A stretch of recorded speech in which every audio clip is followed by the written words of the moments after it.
August 21వ తేదీ 2025వ సంవత్సరం గురువారం.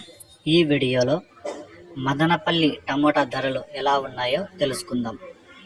ఇక మదనపల్లి మార్కెట్లో 25 కేజీల బాక్సులు పొడికాయలు 50 రూపాయల నుంచి ప్రారంభమై 100 రూపాయలు, 150, 200 వరకు అయితే పలికాయి.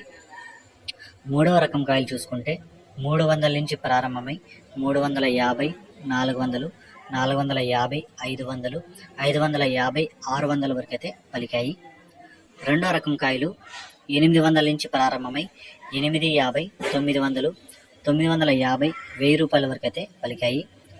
ఒకటో రకం కాయలు చూసుకుంటే 1000 రూపాయల నుంచి ప్రారంభమై 1050, 1100, 1150 రూపాయల వరకు అయితే పలికాయి. మదనపల్లి మార్కెట్లో ఇప్పటి వరకు జరిగిన వేలంపాటల ప్రకారం టాప్ రేటు 1200 పడింది. నిన్నటికంటే పోల్చుకుంటే పెద్దగా మారట్లేదు. టాప్ రేటు ఒక 50 రూపాయలు తగ్గింది.